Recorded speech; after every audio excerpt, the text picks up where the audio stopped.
દ્વાર પર આવ્યા છો।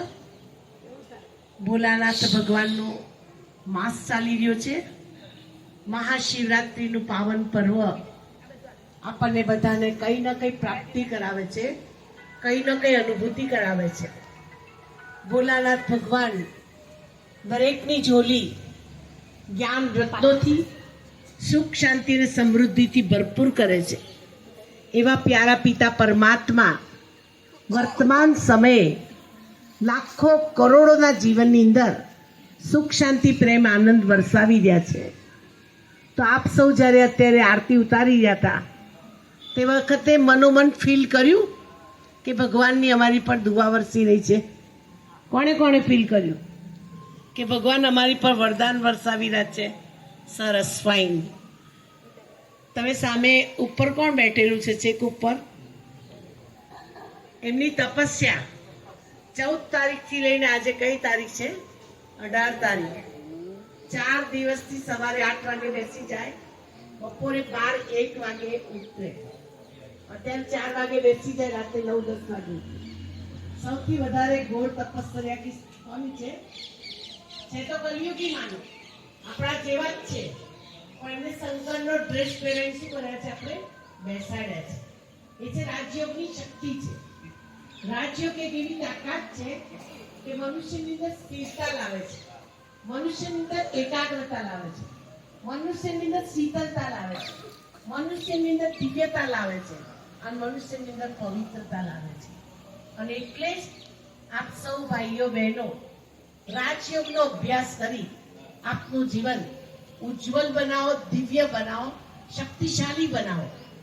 કેમ કે આજે આપણે જે આયોજન કર્યું છે એ ચલો મહાશિવરાત્રિનું પર્વ છે, આપણે કંઈક કરીએ તો બારે બાર જોને શ્રેષ્ઠ બનાવવા માટે શિવ ભગવાન સામે પ્રતિજ્ઞા કરું છું। આજથી મારા પવિત્ર મંદિરની અંદર પવિત્ર મૂર્તિને ક્યારે પણ અપવિત્ર પ્રસાદ નહીં આપો। બીડી, સિગરેટ, તમાકુ, ચુટકી, ગુટકા, દારૂ આ બધાથી મુક્ત રહીશ। બીજાને પણ મુક્ત કરવાનો પુરુષાર્થ કરીશ। આજથી ભગવાન મને એ માટેની દ્રઢતા આપે, હું મારા જીવન દ્વારા અનેકોની સેવા કરીશ। આપ સૌ ભાઈ બહેનો ઉપર કૃપા વરસે, આપનું જીવન દિવ્ય, શ્રેષ્ઠ, આદર્શ અને ઉચ્ચ બને। તમારા દ્વારા તમારો પરિવાર સંતુષ્ટ રહે, તમારા મમ્મી પપ્પા પણ સંતુષ્ટ રહે, તમારી પત્ની પણ સંતુષ્ટ રહે, તમારા બાળકો પણ ખુશ રહે, એવી આજ પ્રભુને પ્રાર્થના છે। આજના પ્રસંગે આપ સૌ આયા એ બદલ આપ સૌનો ખૂબ ખૂબ આભાર, આભાર, આભાર। હવે આપણા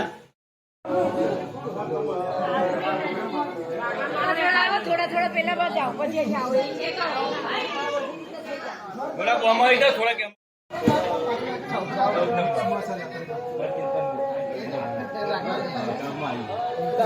બરાબર છે।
Vamos.